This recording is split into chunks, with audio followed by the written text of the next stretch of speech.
Hello fellow unicorns, welcome to another video, and today we have a very special challenge.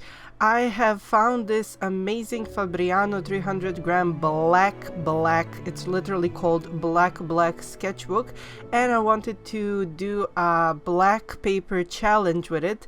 I have linked all of my tools in the description, so if you guys are interested in trying this yourselves, please be my guest. And of course, I have made a little sketch prior to everything with a regular pencil. I'm so sorry for the weird formatting of the video because this paper is huge. Like, I don't know the size ratio between a paper, like letter size, and A4 size. A4 size is something that we in Europe use mostly, but I think this is something more of a letter size, which is way bigger than I'm used to like drawing on, and this paper is just phenomenal.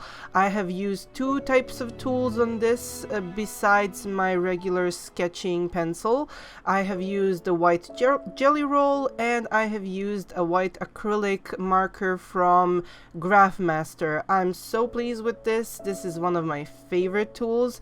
I always go for white jelly roll for everything I do, and for white areas or coverage or special effects I go with Master's white acrylic marker. This is something that's amazing to work on so many different surfaces. But let's talk more about the challenge. So I challenged myself to beat my fear from drawing on black papers, because this is not as easy as it looks. Like, you can set up your artwork and everything, but there is no coloring. There is no such thing unless you're using really thick colors and, I don't know, special effects or doing a collage. But this time I challenged myself to do only a pure black and white drawing and make it look decent. So what I end up doing is using the tips from my own video on line arts and line thicknesses to combine those into a drawing that I was satisfied with in the end.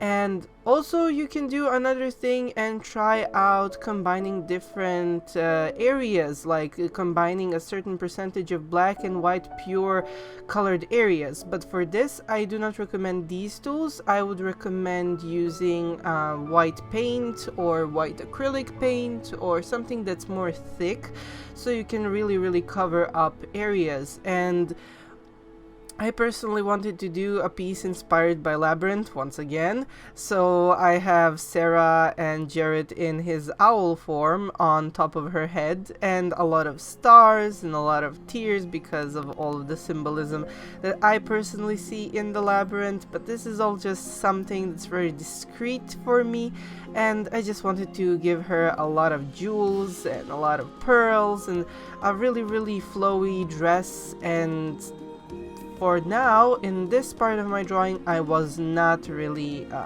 that into it. I was disappointed because my line thicknesses were not yet visible. Everything was looking flat. I was actually contemplating on doing some huge big areas in this paper, but then I realized that my acrylic marker would end up looking too patchy, so I just continued working on smaller white areas and decided to stick on that because I'm really insecure about drawing with these tools on big white surfaces. Thankfully, this sketchbook is so amazing and has so many different papers on it, so I'm gonna try and do a lot of different tips and tricks maybe next time for you guys on this black paper. Maybe try to implement some coloring, I don't know, or maybe a collage.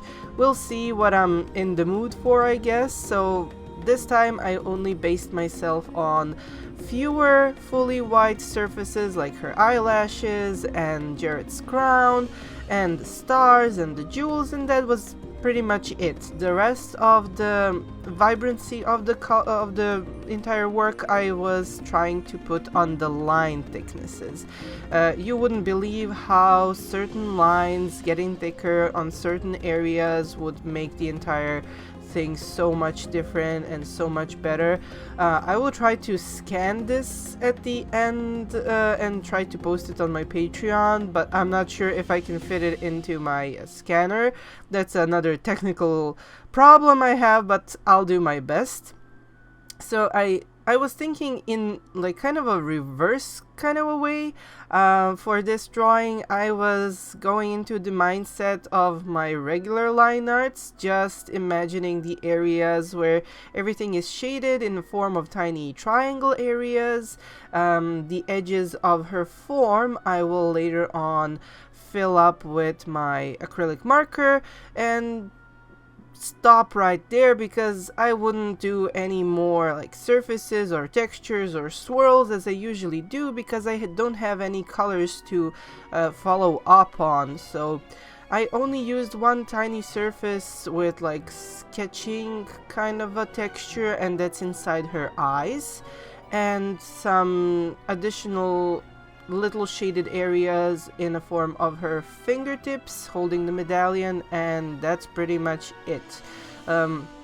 I really wanted to just keep this simple, keep this interesting, and maybe even try to make this look like some sort of artwork worthy for a potential art exhibit or something like that. I'm currently in the mood to get an art exhibit for my additional artworks that I'm doing currently, like more experimental, more for my own kind of a thing, I guess, like my emotions at the time or something like that, turn them into quick drawings, and then go back to my other stuff related to Patreon and everything else and commissions. So I really hope you guys enjoy this, and please enjoy the rest of the video, and I hope you like the final result.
I hope you guys enjoyed the video, and if you would like to learn how to draw manga, please check out my book Manga Crash Course, available in 4 different languages, as well as my latest book Manga Crash Course Fantasy.